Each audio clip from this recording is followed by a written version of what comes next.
Assalamualaikum warahmatullahi wabarakatuh. Kembali lagi di Oase, obrolan asik seputar sekolah.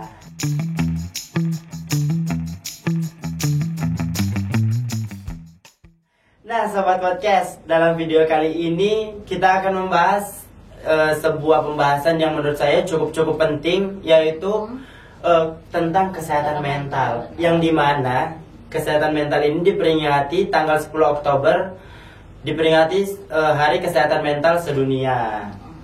Nah, tentu saja kita selalu ingin merasa sehat, baik kesehatan jasmani atau fisik, baik atau juga rohani secara mental. Di dunia ini sudah banyak orang yang mengidap penyakit mental. Salah satunya remaja, yang dimana kebanyakan emang sasarannya kepada remaja, baik berasal dari kehidupan dari sekolah atau juga kehidupan pribadinya di rumah. Nah, tentu saja kita tidak ingin mendengar teman baik kita atau bahkan diri kita sendiri yang mengidap penyakit tersebut. Lalu langkah apa aja sih yang harus kita ambil? Kebetulan hari ini kita kedatangan narasumber, yaitu Ibu Nela Fitria Santi, SPD. Beliau biasa dipanggil Ibu Nela, dan beliau juga mengajar pelajaran BK atau bimbingan konseling yang ada di SMA Negeri 1 Muara Jawa. Nah, halo Ibu. Halo Kak Davi. Gimana nih Ibu kabarnya? Alhamdulillah sehat dan semangat. Alhamdulillah. Bagaimana nih Bu rasanya diundang ke edisi podcast kali ini? Ibu senang banget ya, excited banget ada di sini gitu. Oh iya, saya dengar Ibu juga first time banget juga diundang ke podcast kali ini ya Bu ya. Ini pertama kali memang. Benar banget. Oke, langsung aja kita langsung ke pertanyaan aja ya Bu, nggak usah muluk-muluk lagi. Apa yang dimaksud dengan kesehatan mental bagi remaja Bu? Oke, jadi kesehatan mental itu adalah di mana seseorang dapat merasakan kehidupan yang secara bahagia, secara happy, enjoy, kemudian dapat berinteraksi dengan orang lain, dapat merasakan bahagia, tenang, damai, lalu bisa menggali potensi yang ada pada dirinya. Nah, berbeda dengan gangguan mental. Jadi kesehatan mental dan gangguan mental itu dua hal yang berbeda. Kalau gangguan mental itu sendiri adalah yaitu kondisi di mana seseorang mengalami gangguan pada emosionalnya. Contohnya tuh misalkan seperti stres. Nah, stres itu akan berlanjut ke kecemasan, kemudian ada depresi dan sampai bipolar gitu. Nah, mengapa remaja sering mengalami gangguan kesehatan mental, Ibu? Ya, jadi karena remaja ini kan adalah fase di mana dikatakan dewasa, dia belum dewasa. Dikatakan anak kecil tapi bukan anak kecil. Jadi masih labil. Nah, jadi usia-usia labil ini biasanya adalah proses pencarian jati diri.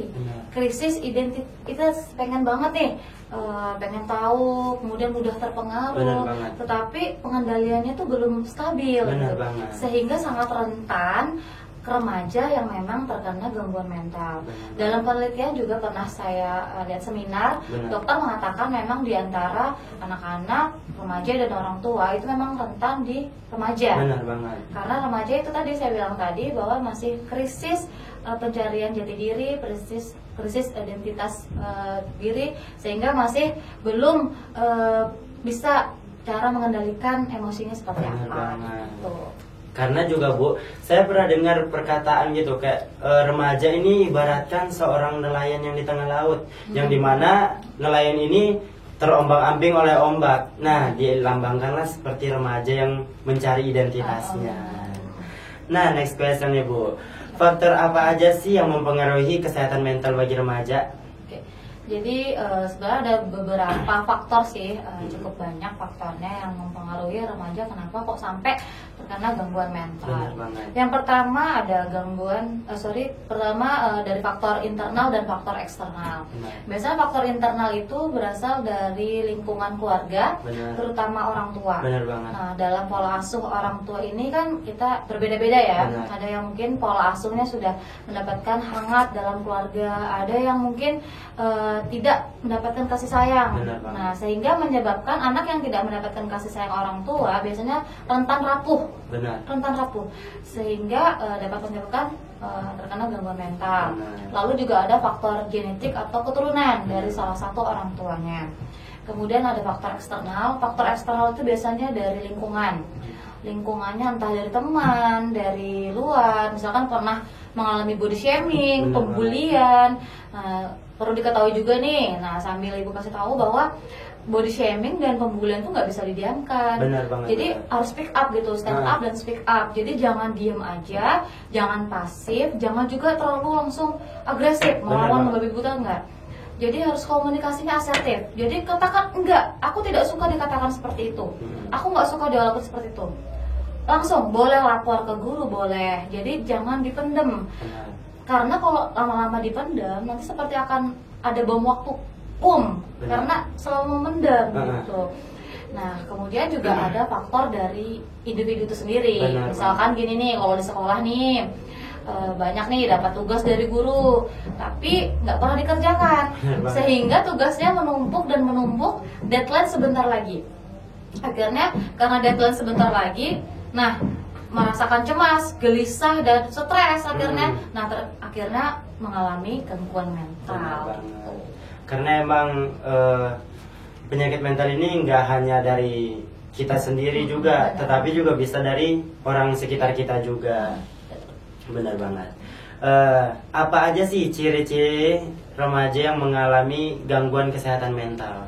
Oke, biasanya sih terlihat dari ketika si anak biasa ceria, lalu dia tiba-tiba menjadi seseorang yang introvert. Benar. Gitu. Jadi dia menarik diri dari lingkungan keluarga dan teman-temannya, menyendiri, kemudian tidak melakukan pola hidup sehat, jarang makan, lalu emosinya tidak stabil, tiba-tiba tidak ada alasan yang jelas, emosi yang meledak-ledak.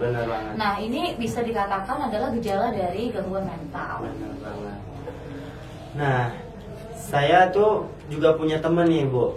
Dia tuh sering cerita ke saya kalau dia tuh emang kayak susah tidur gitu. Jadi kalau memang mau tidur harus benar-benar minum obat dulu baru bisa tertidur. Nah, yang saya ingin tanyakan tuh, Bu, apakah susah tidur hingga minum obat itu termasuk ke dalam gangguan mental? Oke, jadi kalau misalkan itu sih sebenarnya tergantung ya. Termasuk saya sendiri nih, saya itu kalau capek banget malah nggak bisa tidur, susah tidur. Tapi kalau udah nggak capek, tidur normal. Tapi kalau misalkan sampai terus-terusan harus mengkonsumsi obat supaya tidur, itu saya rasa sudah nggak wajar. Segera periksa, boleh ke dokter umum, psikolog atau psikiater untuk screening. Karena hal itu sudah nggak wajar. Karena kalau misalkan mau tidur harus minum obat dulu, nah itu tuh bukan hal yang wajar, itu harus segera diperiksakan. Gitu. Jadi emang harus kayak diperiksa ke lebih lanjut, intens. Benar banget, karena itu kan nggak wajar ya. Benar banget. Kita nggak tahu juga apa yang ada di diri kita gitu ya, Bu ya. Betul. Nah, mengapa remaja perlu menjaga kesehatan mentalnya, Bu? Oke. Karena remaja ataupun dewasa sebenarnya semuanya itu penting untuk menjaga kesehatan mental. Kesehatan mental itu juga penting loh, bukan hanya kesehatan fisik. Terkadang kita menutup sebelah mata bahwa kesehatan mental itu nggak penting. Padahal kesehatan fisik dan kesehatan mental itu saling berkesinambungan, saling berhubungan. Kalau kesehatan mental kita tidak sehat, maka akan mempengaruhi kesehatan fisik kita. Seperti itu, gitu. Dua-duanya itu harus balance. Jadi emang harus balance. Yang ini harus segini, yang ini juga harus segini. Dua-duanya harus dijaga. Nah, apakah gangguan kesehatan mental dapat mengganggu kesehatan jasmani kita, Bu? Ya, seperti yang saya katakan tadi, bahwa kesehatan fisik dan kesehatan mental, dua-duanya itu adalah hal yang sangat penting dan dua-duanya itu harus dijaga dua-duanya, karena saling berpengaruh. Ketika kita kesehatan mental kita tidak sehat nih, kita merasa stres, merasa punya kecemasan, itu akan menimbulkan kadang-kadang nggak nafsu makan. Benar. Kalau udah nggak nafsu makan, nanti bakalan lemas, bakalan kena mah. Nah, otomatis menjadi sakit. Sakit akan mempengaruhi fisik kita. Jadi dua-duanya itu akan terpengaruh satu sama lain. Benar banget. Karena emang juga saya juga pernah lihat di video-video TikTok gitu, Bu.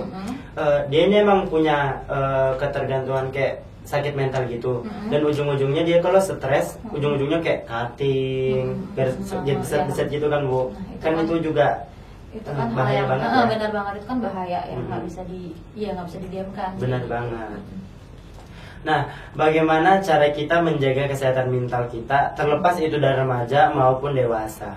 Ya, jadi untuk menjaga pastinya kita harus tetap selalu berdoa. Benar banget. Kemudian bersyukur atas apa yang kita capai hingga hari ini. Benar. Karena dengan bersyukur kita lupa dengan namanya insecure. Benar. Itu lakukan hal-hal yang positif, ekspor diri kalian dengan kegiatan-kegiatan positif sehingga tidak ada celah untuk melakukan hal-hal yang tidak baik. Benar. Yang menjerumuskan akhirnya nanti terkena gangguan mental. Benar Seperti banget. itu. Jadi emang kita tuh harus banyak-banyak, pokoknya melakukan hal positif lah, yang menghindarkan kita dari yang negatif-negatif. Ya benar. Terus juga jangan lupa lakukan pola hidup sehat. Ya benar banget. Makan makanan teratur nih, makanan Benar. bergizi, jangan suka telat makan, istirahatnya cukup. Terus seimbangkan dengan olahraga, hobi yang positif, itu bagus banget, nggak apa-apa gitu. Nah, perilaku orang tua itu Bu, kadang-kadang juga kan membuat kita kena penyakit mental. Kayak contohnya orang tua nih terbawa emosi. Nah, ujung-ujungnya juga ke kita karena nada bicara orang tua yang terlalu tinggi dan membuat kita tuh para anak menjadi jengkel, kesal, ikut jadinya ujung-ujungnya ke-trigger juga Bu.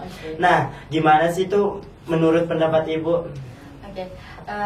Kalau bahas orang tua, saya adalah termasuk orang tua. Saya seorang ibu. Dan ibu itu adalah madrasah pertama bagi anak-anaknya. Dan kata-kata seorang ibu itu adalah menjadi doa. Kata-kata yang baik akan menjadi doa yang baik. Dan begitu pula sebaliknya. Sehingga dalam berpola asuh, anak itu terbentuk karakter karena orang tua. Kalau karakter anak tidak baik, maka kembali lagi ke pola asuh orang tua. Karena hampir sepanjang waktu itu kan anak bersama orang tua gitu. Tetapi balik lagi nih, saya rasa tidak ada orang tua yang ingin anaknya tidak berhasil. Tidak ada orang tua yang ingin anaknya ke hal negatif. Mungkin ada salah satu bentuk didikan orang tua nih harus keras nih, misalkan nih, karena memang mungkin misalkan si anak melakukan kesalahan, sudah dikasih fasilitas, disekolahin dan segala macam, ternyata mungkin anak membangkang sehingga mungkin orang tua menegur. Itu kan salah satu bentuk kasih sayang juga ya, menegur anak. Cuman kembali lagi tadi poin pertama ibu bilang tadi bahwa kata-kata yang baik akan menjadi doa yang baik. Seperti itu. Nah, mungkin ini pertanyaan yang lumayan banyak juga yang nanya ya Bu. Apakah orang yang sakit mental itu bisa disebut dengan orang yang kena gangguan jiwa? Tidak ya, karena orang yang kena gangguan mental itu sebenarnya tergantung sih. Karena ada ininya sih, ada bagian-bagiannya. Kemudian kalau ODGJ biasanya tidak bisa, sudah tidak mengurusi badannya lagi, nggak pernah mandi gitu ya, mungkin lupa dengan mengurus diri sendiri. Tapi untuk lebih jelas, lebih baik kita bisa sewaktu-waktu kita bertanya dengan psikiater. Karena emang juga saya tuh punya teman juga yang kayak susah ngebedain yang mana orang gila, yang mana ODGJ, yang mana kena penyakit mental. Dan ujung-ujungnya yang kena penyakit mental ini karena dibilang ODGJ, ujung-ujungnya dia malah ke-trigger lagi dan ujung-ujungnya kembali lagi ke emosi yang tidak bisa diatur gitu Bu. Jadi gini, kalaupun kita memiliki teman, sahabat, kenalan yang terkena gangguan mental, bukan suatu aib, bukan suatu hal untuk diperolok. Kita harus manusiakan manusia. Dia juga manusia sama seperti kita. Dia punya hak sama seperti kita. Dia pengen sehat seperti kita. Jadi kita tidak boleh mengejudge bahwa itu adalah aib, bahwa itu adalah hal yang memalukan, bukan. Jadi sekarang sudah banyak itu bisa disembuhkan mungkin dengan terapi atau segala macam ke psikiater gitu ya. Bukan berarti kita harus memperolok, menjauhkan atau sampai tidak kita bully, itu nggak boleh banget. Kita harus tetap memanusiakan manusia. Karena juga saya juga nggak setuju banget sih kalau emang itu disamakan gitu. Seperti juga kayak Pancasila juga ya Bu, memanusiakan manusia juga itu penting banget. Nah, untuk pertanyaan selanjutnya Bu, salah satu yang membuat mental kita safe atau aman itu adalah mencintai diri sendiri atau menghargai apa yang sudah diberikan Tuhan kepada kita. Nah, menurut Ibu, cara remaja agar paham dan mau bersyukur menerima diri sendiri itu seperti apa sih Bu? Supaya nggak ada insecure lagi tuh Bu. Untuk yang menonton tayangan ini, benar banget. untuk semua kalangan, kalian itu adalah berharga. Cintai diri kalian dengan segala kekurangan dan kelebihan. Hanya diri kalian lah sendiri yang tahu. Explore diri kalian dengan hal-hal yang positif. Masa-masa remaja itu adalah masa-masa yang sangat indah, di mana kita bisa mengeksplor banyak hal, tetapi harus dalam jalur positif. Sehingga kalian bisa berkembang dengan baik, bukan hanya fisik, tetapi secara mental juga. Jadi melakukan hal-hal yang positif, kemudian juga berteman dengan orang-orang yang membawa kalian ke hal positif. Karena juga Tuhan udah ada juga berfirman gitu, kayak manusia ini udah diciptakan sebaik-baiknya, udah sempurna lah bahasanya. Kita juga nggak bisa menuntut diri kita untuk sempurna, karena sempurna hanya milik Tuhan. Banget. Karena terkadang gini ya, kadang misalkan nih buat yang para cewek-cewek nih, misalkan nih terdapat kena body shaming nih misalkan, tidak perlu insecure, tidak perlu ambil pusing, karena sebenarnya body shaming itu karena merasa bahwa bentuk tubuh tidak ideal. Sebenarnya bentuk tubuh ideal itu yang menciptakan siapa sih? Itu kan adalah paradigma mereka sendiri. Ideal tuh harus begini, harus bla bla bla. Yang penting kan sehat. Itu yang penting.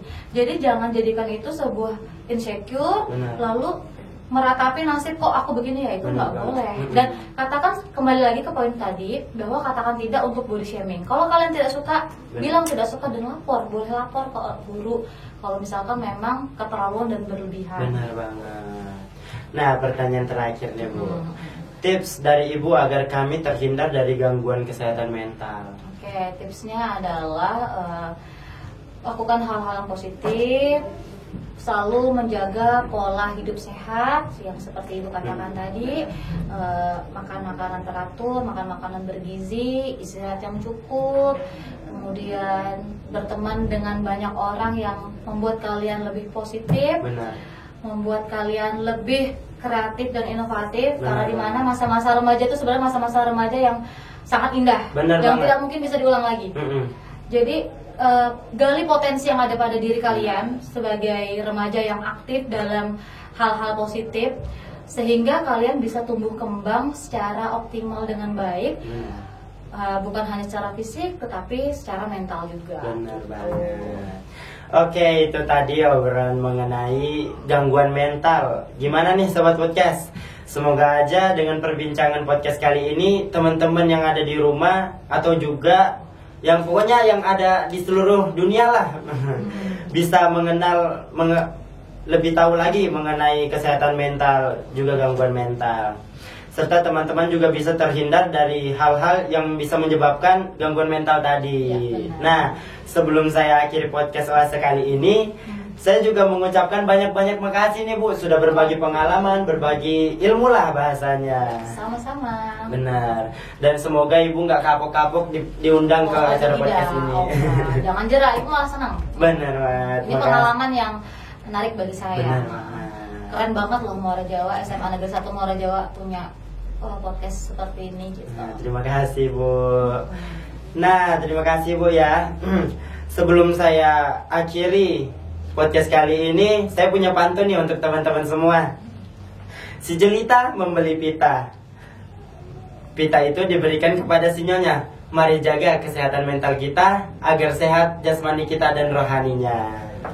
Nah, Sobat Podcast, gimana nih dengan obrolan tadi? Seru bukan? Semoga dengan obrolan ini bisa menambah wawasan teman-teman yang ada di rumah dan menjauhkan kita dari gangguan mental tadi. Saya Muhammad Kadafi Aziz, pamit undur diri. Wassalamualaikum warahmatullahi wabarakatuh.